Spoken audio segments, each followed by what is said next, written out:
Exercise 6.11 में आगे हम लोग बात करते हैं जी क्वेश्चन नंबर 15 की। क्या है statement? It says find the sum to n terms of the series whose nth terms are given.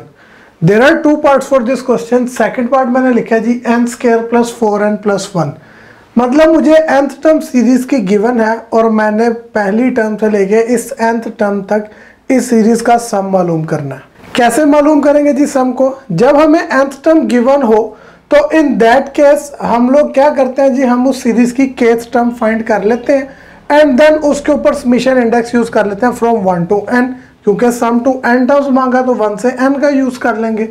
यानी इन शॉर्ट जितने भी टर्म्स का सम मांगा हो हम 1 से till that term summation index को यूज कर लेते हैं। तो स्टार्ट करते हैं जी इसके सोल्यूशन को। मुझे गिवन है जी nth term of the series which is n square plus 4n plus 1। तो इसकी kth टर्म क्या बनेगी सीरीज की से t के, दैट विल बी n की जगह पे k आप यूज कर ले, k square plus 4k plus 1। This will be the kth term for the series. अब इस k को आप 1 से n तक की वेरिएशन दे तो हम लोगों को पहली टर्म से लेके n तक की सारी टर्म सीरीज की मिल जाएंगी। यानी if I apply summation on it from k 1 to n t k के ऊपर, तो यहाँ राइट साइड पे समेशन अप्लाई हो जाएगा जी k from 1 to n on k square plus 4k plus 1 पे। ऐसा ही है, यानी अगर मैं k की जगह 1 पुट करूंगा तो I will get the first term of series, k की जगह 2 पुट करूंगा देन सेकंड टर्म, k की जगह 3 पुट करने पे थर्ड टर्म, और कहाँ तक मैं ये टर्म्स पुट करता जाऊंगा जी till the last number which is the n।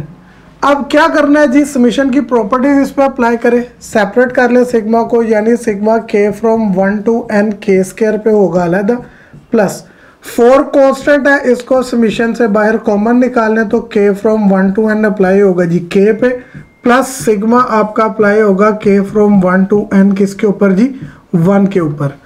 अब k स्क्वायर k और 1 इन तीनों के समेशन के फॉर्मूलाज हम लोगों ने ड्राइव किए हुए हैं और मैं उम्मीद करता हूं कि अब तक आपको वो जुबानी याद भी हो चुके होंगे। लिखें जी उन फॉर्मूलाज को। k स्क्वायर के लिए फॉर्मूला था n into n plus 1 into 2n plus 1 over 6 plus 4। वैसे ही k के लिए हम लोगों ने फॉर्मूला क्या पढ़ा था, that was n into n plus 1 over 2, जबकि 1 के लिए सिग्मा का फॉर्मूला था n। अब अगर आप देखें तो इन तीनों टर्म्स के अंदर n आपके पास आ रहा है common, take n common.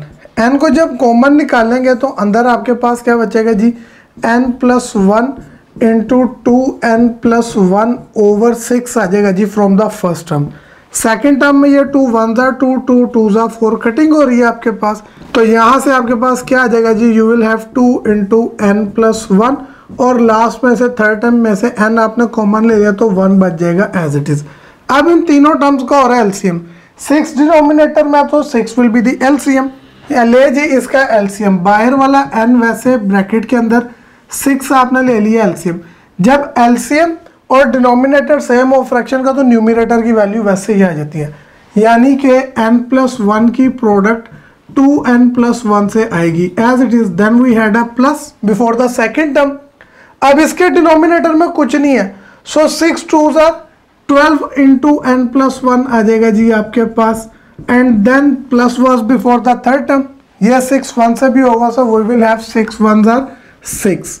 LCM ले लिए जी हम लोगों ने अंदर, इस 6 को निकालना बाहर n के साथ कॉमन, यानी n ओवर 6 को कर लिया अलग into n plus 1 2n plus 1 से मल्टीप्लाई हो रहा है। ये मल्टीप्लिकेशन हम लोगों ने इस एक्सरसाइज में काफ़ी बार कर चुके हैं, तो मैं यहाँ पे डायरेक्टली मल्टीप्लाई कर रहा हूँ। On multiplying it I will have 2n square plus 3n plus 1। उसके बाद प्लस 12 को अंदर मल्टीप्लाई करने पे प्लस का 12n plus 12 1s are 12 and plus का 6 रहेगा एज इट इज। यहाँ पे अब सिमिलर टर्म्स को करें जी आपस में ऐड, यानी n स्क्वायर वाली then n and lastly the constant, तो बाहर में n ओवर 6 रहेगा वैसे इंटू 2n स्क्वायर, ये n स्क्वायर वाली एक ही टर्म थी। फिर n वाली कौन कौन है जी 3n प्लस 12n, कितने हो गए जी, वी विल हैव 15n, और फिर 1 प्लस 12 13 13 प्लस 6 विल मेक 19। यानी कि जो मेरी गिवन सीरीज की nth टर्म मुझे गिवन थी, जिससे हम लोगों ने kth टर्म फाइंड करते हुए सम कैलकुलेट किया जी कहाँ से, from the first term till nth term, वो मेरे पास आया n over 6 into 2n square plus 15n plus 9। सो ये मेरे पास आ गया जी मेरी गिवन सीरीज जिसकी nth टर्म मुझे गिवन थी उसके पहली n टर्म्स का सम। लेक्चर में हम लोग एक्सरसाइज 6.11 का लास्ट क्वेश्चन करेंगे विच इज द 16th वन। क्या है जी क्वेश्चन 16 हमारे पास, the statement is given nth term of the series find sum to 2n terms. मतलब मुझे एक सीरीज की nth टर्म गिवन है लेकिन मैंने उसकी टिल 2n टर्म्स तक का सम कैलकुलेट करना है। तो कैसे करेंगे जी, देख लेते हैं इसके सोल्यूशन को। फर्स्ट पार्ट की मैं बात करूं जिसके अंदर मुझे nth टर्म गिवन है 3n square plus 2n plus 1। There are two parts for this question. पहला पार्ट मैं कर रहा हूँ, दूसरा पार्ट मैं आप लोगों के लिए छोड़ रहा हूँ, आप उसे खुद ट्राई करिएगा। हम लोगों ने nth टर्म से सम निकालने का जो तरीक़ाकार पढ़ा है इस एक्सरसाइज में, उसको हम क्या करते थे, बेसिकली हम लोग इस्तेमाल करते हैं समेशन नोटेशन का। अब मुझे क्वेश्चन की nth टर्म ये गिवन है 3n square plus 2n plus 1। तो इसकी kth टर्म क्या बनेगी जिसको हम tk से डिनोट करते हैं, that will B 3k square plus 2k plus 1। यही होगी। सिंपली n की जगह पे हम लोगों ने k जो है वो वेरिएबल इंट्रोड्यूस करवाया और नेक्स्ट में इसके ऊपर अपने जो है वो समीशन अप्लाई कर दूंगा value k from 1 to n tk के ऊपर। तो ये राइट साइड पे भी आएगा जी summation k from 1 to n 3k square plus 2k plus 1 के ऊपर। लेकिन एक बात, हम लोगों ने तो सम कैलकुलेट करना था जी टिल 2n टर्म्स, पहली टर्म से लेके कहाँ तक जी, सम टू 2n टर्म्स। लेकिन हम लोग यहाँ से 1 से n के लिए निकाल रहे हैं तो इसमें कोई परेशान होने वाली बात नहीं है। आप चाहे तो यहाँ पे समीशन 1 से 2n पे भी अप्लाई कर सकते हैं और जब आप 2n पे अप्लाई करेंगे तो हमारे जो k स्क्वायर k और 1 के लिए सिग्मा के फॉर्मूलाज हैं वो भी उसी हिसाब से चेंज होंगे। मैं फॉर्मूलाज को चेंज नहीं कर रहा, मैं उन्हीं फॉर्मूलाज के साथ ये सम कैलकुलेट करूंगा और इन दी एंड मैं उस n की जगह जो मेरे सम का फाइनल आंसर आएगा मैं 2n पुट कर दूंगा और that will be my sum to 2n terms. अब शायद ये सारी बात आपको समझ नहीं है, क्वेश्चन करते हैं जब आप इसको देखेंगे तो you will understand it better. Sigma की प्रॉपर्टीज अप्लाई करें जी, हर वैल्यू के ऊपर सेपरेट हो गया और कांस्टेंट समीशन से बाहर आ जाता है, यानी ये हो जाएगा 3 times sigma k from 1 to n k square पे अप्लाई होगा प्लस 2 कांस्टेंट अब बाहर आएगा, sigma k from 1 to n apply हो जाएगा जी k के ऊपर प्लस 1 तो हम बाहर निकाल नहीं सकते तो sigma k from 1 to n 1 पे ही अप्लाई होगा। अगर 1 को बाहर निकाल भी लें तो उससे कोई फ़र्क तो पड़ता नहीं, पीछे फिर 1 ही बचना है आपके पास। अब k स्क्वायर k और 1 इन तीनों के सिग्मास के लिए हम लोगों ने फॉर्मूलाज ड्राइव किए थे बिफोर दी एक्सरसाइज, उनको करें जी अप्लाई।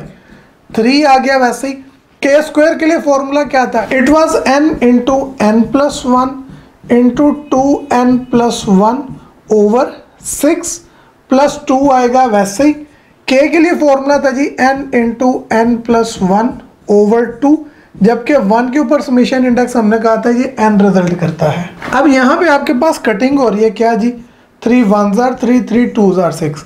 इस 2 की मैं कटिंग नहीं कर रहा, क्यों, ये मुझे LCM में हेल्प आउट करेगा नेक्स्ट स्टेप में। तो लिख लेते हैं जी क्या बचा मेरे पास, I am left with n into n plus 1 into 2n plus 1 over में आ जाएगा जी 2 प्लस ये आ जाएगा जी 2n into n plus 1 over 2 and then plus का n। अब अगर आप देखें इन तीनों टर्म्स के अंदर मेरे पास न्यूमरेटर में n आ रहा है common, take this n common, तो आपके पास आ जाएगा जी n लिया कॉमन, अंदर क्या बचेगा, अंदर मेरे पास बच जाएगा जी फर्स्ट टर्म में से n plus 1 into 2n plus 1 over 2, first term में से बच गया प्लस, सेकेंड टर्म में से आपने n कॉमन ले लिया तो आपके पास बच गया जी 2 इंटू n प्लस 1 ओवर 2, जबकि तीसरी टर्म में था ही n, वो कॉमन लेने पे पीछे बच गया 1 ओनली। अब ब्रैकेट के अंदर तीनों टर्म्स का हो रहा है जी एलसीएम, फ्रैक्शंस ऐड हो रही हैं तो एलसीएम ही लेते हैं, just take that LCM, n रहेगा वैसे ही एलसीएम तीनों टर्म्स का आपके पास आ जाएगा 2। जब भी मेरा एलसीएम और डिनोमिनेटर सेम हो तो न्यूमरेटर्स की वैल्यू एज इट इज आ जाती है, यानी ये n प्लस 1 इसकी प्रोडक्ट 2n प्लस 1 से वैसे ही, प्लस ये भी एलसीएम डिनोमिनेटर सेम तो 2 इंटू n प्लस 1 आएगा वैसे ही, जबकि इस 1 के ओवर में कुछ नहीं था सो 2 will be multiplied with this 2 1 था 2 आ जाएगा आपके पास। ब्रैकेट्स मल्टीप्लाई हो रही हैं, मल्टीप्लाई करवाए जी एक्सप्रेशंस को, ये जो ओवर का 2 है इसको मैं n के साथ निकाल लेता हूँ बाहर। करवाएं जी अंदर मल्टीप्लाई, पहले n दोनों से होगा, it will be 2n square plus n ones are n। उसके बाद 1 दोनों से मल्टीप्लाई होगा तो प्लस 2n वंस आर 1 और 1 वंस आर 1 आ जाएगा।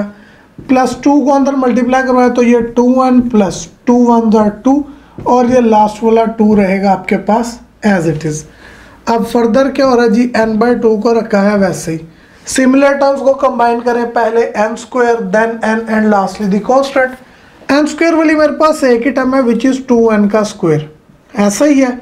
उसके बाद n वाली n plus 2n 3n plus 2n कितने हो जाते हैं जी 5n and then constant 1 plus 2 3 plus 2 5। तो ये मैंने कैलकुलेट कर लिया क्या जी, it is my sum of first n terms, यानी k 1 to n अप्लाई किया था अपनी k टर्म के ऊपर। बट क्वेश्चन में एक्चुअल डिमांड किसकी थी, I have to find the sum to 2n terms, यानी n के बजाय 2n टर्म्स तक का सम निकालना है। तो काम कुछ नहीं है, ये फर्स्ट n टर्म्स तक का सम है। अगर मैं यहीं से अपना सम टिल 2n टर्म्स निकालना चाहूँ तो सिग्मा में k की वेरिएशन मुझे 1 से 2n की देनी पड़ेगी, ऐसा ही है। और राइट साइड पे जहाँ जहाँ पे n आ रहा है वहाँ वहाँ पे मैं क्या पुट कर दूंगा जी 2n, यानी दिस विल बिकम n की जगह आ जाएगा जी 2n/2 इंटू 2, वैसे ही n का स्क्वायर है ये बन जाएगा जी 2n का स्क्वायर प्लस 5, देन n की जगह पे आ जाएगा जी 2n और लास्ट वाला प्लस 5 रहेगा एज इट इज। अब ये चीज बिल्कुल ऐसे ही है, n की जगह 2n लिखना। जैसे अगर मुझे पहले 10 टर्म्स का सम निकालना हो तो मैं n की जगह 10 लिखूंगा तो पहले 10 टर्म्स का सम आ जाएगा। अगर पहली 20 या 30 टर्म्स का सम निकालना है तो n की जगह 20 या 30 या what ever number of terms का आप सम निकालने उतना इनपुट कर दें। क्वेश्चन में 2n की डिमांड थी तो मैंने n की जगह 2n लिखते हुए उसके रिस्पेक्टिव चेंजेस कर दी, ठीक। तो ये इतने कोई मुश्किल चीज़ नहीं है। अब यहाँ पे आपके पास 2 से हो जाएगा कैंसिल, क्या बचेगा जी, बाहर बचा n इंटू ये आ जाएगा जी 2 का square 4 and 4 2s are 8n square बन जाएगा प्लस 5 2s आर 10n आ जाएगा और लास्ट वाला प्लस 5 रहेगा एज इट इज। तो ये हमारा आ जाएगा जी सम, जो कि पहली 2n टर्म्स के सम के इक्विवेलेंट होगा। एंड दिस वाज व्हाट जो उसने हमें क्वेश्चन में पूछा हुआ था। At the end of lecture में अगेन मेंशन करता चलूँ कि हमारे पास क्वेश्चन नंबर 16 के 2 पार्ट्स हैं। एक पार्ट मैंने आप लोगों के लिए सॉल्व कर लिया, दूसरा आप खुद से ट्राई करें। And if you face some issue आप हमें थ्रू कमेंट्स या व्हाट्सएप नंबर के पूछ सकते हैं।